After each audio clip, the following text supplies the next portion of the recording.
India, सच सबसे पहले सबसे तेज।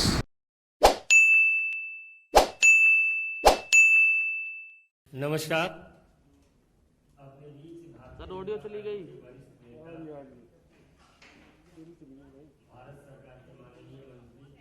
सूचना प्रौद्योगिकी और कौशल विकास राज्य मंत्री माननीय राजीव चंद्रशेखर जी आपको संबोधित करेंगे। बगल में हमारे माननीय राष्ट्रीय प्रवक्ता श्री कृष्ण कुमार शर्मा जी हैं। मेरा विनम्र निवेदन है माननीय राजीव जी से कि आपको संबोधित करें। धन्यवाद संजय जी। नमस्कार। बहुत दिनों के बाद हम मिल रहे हैं। I hope all of you are well and keeping safe.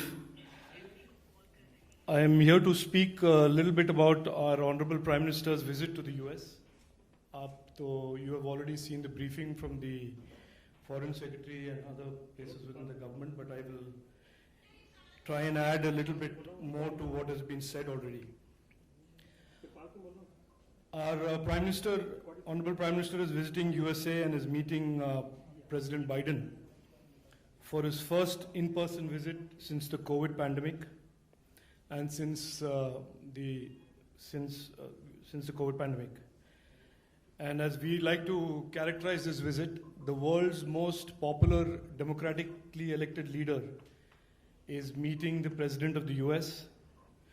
दुनिया के सबसे लोकप्रिय democratic elected leader मिलेंगे दुनिया के 3 मशहूर leaders, ऑस्ट्रेलिया के स्कॉट मॉरिसन, जापान के सुगा जी और प्रेसिडेंट बाइडेन के साथ।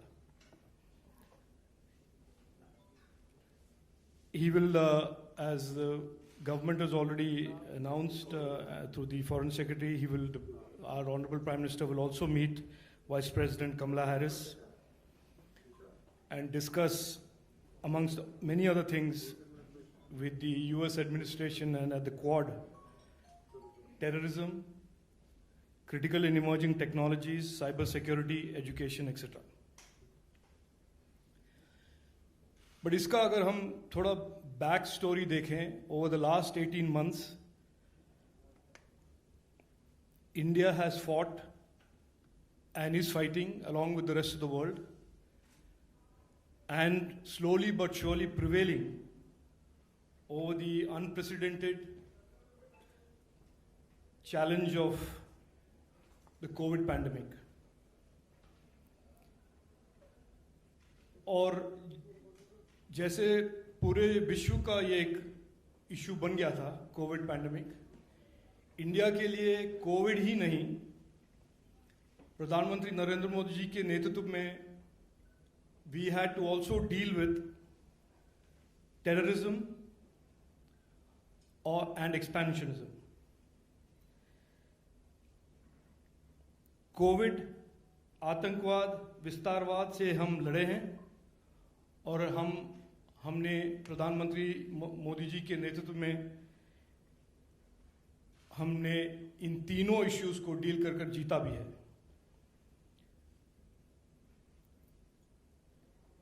He has led the country and he's united the country in its resilient fight against all these 3 issues.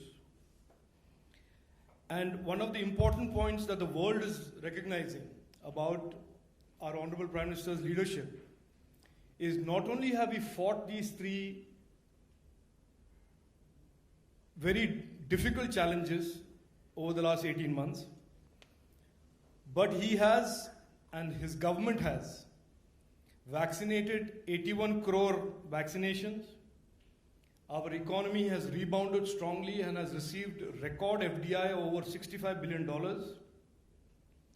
We have recorded highest ever exports, record agriculture production, and shown the world that the Indian economy is not just resilient, but also is bouncing back and is expected to become the fastest growing economy, crossing 10% this financial year. I would like through you and of course remind you as well that the recognition of our Honorable Prime Minister by the world as a global leader is not recent.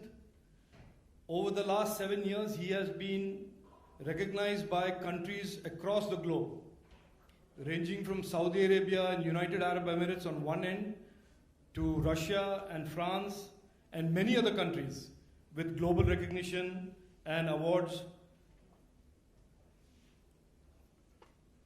across world's nations. And in the post-COVID world order, which is what I believe is being played out in front of all of us, I think the world will seek, as we seek a more rule-based, transparent and democratic future, India under the Honorable Prime Minister Narendra Modi ji will surely play a most significant role in shaping that future.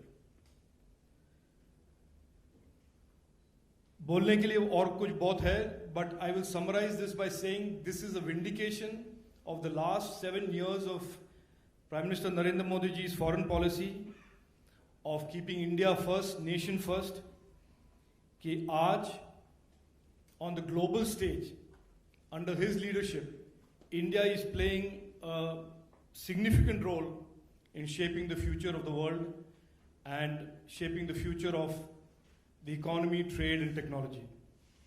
I will leave it at that and I will take any questions that you may have. Thank you.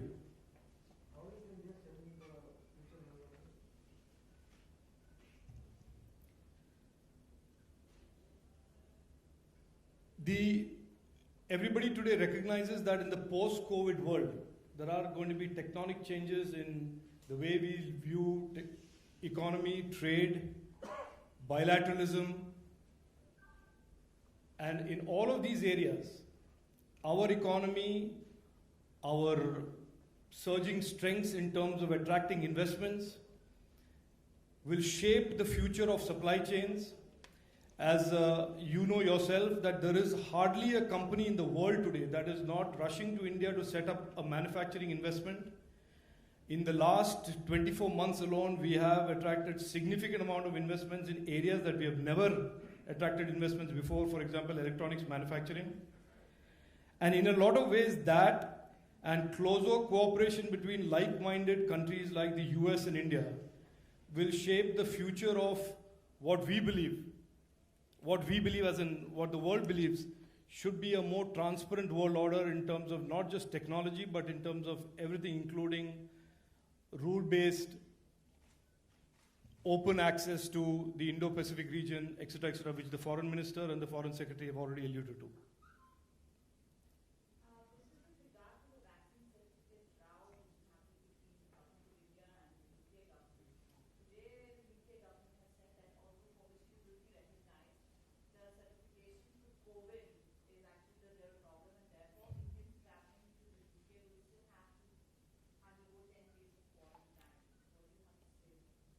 Look, I don't want to get into too much detail, and I have a habit of not getting into trespassing into areas that I'm not terribly knowledgeable about.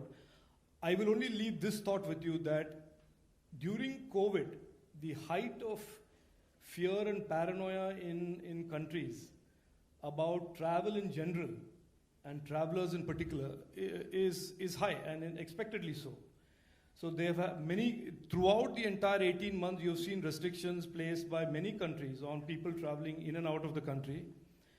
And as countries get more confident, and I'm not speaking on behalf of the health minister or indeed the external affairs minister, I'm only speaking as somebody who I think commonsensically can respond to this.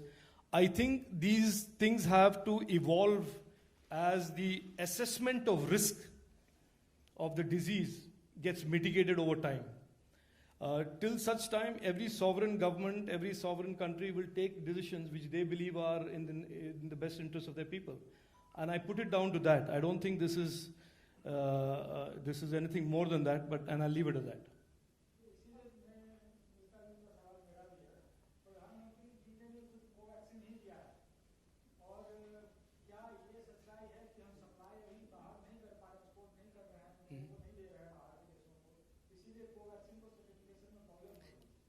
देखिए मुझे ये ऐसे conspiracy theories में मुझे I don't know what the reasons are, what the paper work requirements of WHO are. Our medical scientists and our medical experts have decreed what is good for what is good in our country. What is the cross-border requirements? It used to be before COVID. मैं आपको एक anecdotal piece of information I'll share with you. It used to be that before COVID, as long as WHO certifies a drug or a vaccine, that was enough. But post-COVID, because of the general atmosphere of unknowns and the fact that this science and understanding of this disease is so recent, every country is reacting very differently. And I would just say that इसमें कोई right or wrong नहीं है, in my opinion, in my personal individual opinion. Some countries will take a slightly more stronger view in terms of what vaccines are acceptable by their medical fraternity and their scientific community, and some countries will take a different view. So there are reports coming that Taliban has written to the UN announcing a representative to go there. There was also a meeting of foreign ministers of staff that was supposed to happen, but as it has been reported that Pakistan pressurized that Afghanistan Taliban representatives should be included, and it was followed eventually. What do you comment on these developments? No, look, I think the foreign secretary has spoken on the issue of Afghanistan. I don't want to add to that. I think it is clear that that is a subject matter. The potential spread of terrorism and Afghanistan becoming an epicenter of terrorism, global terrorism, is an issue that the whole world is concerned about. It is the same ideology and the same cast of characters that woke up the kind of world in 2001 to the threat of terrorism. And as the foreign secretary said yesterday, it is expected to figure in these talks between these leaders.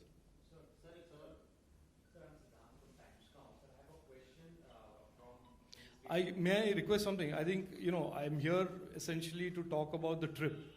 I mean, if you ask me two technical questions about a ministry, I will not be able to answer. हाँ जी बताइए नहीं ये is on the trip on the broad political हाँ जी बताइए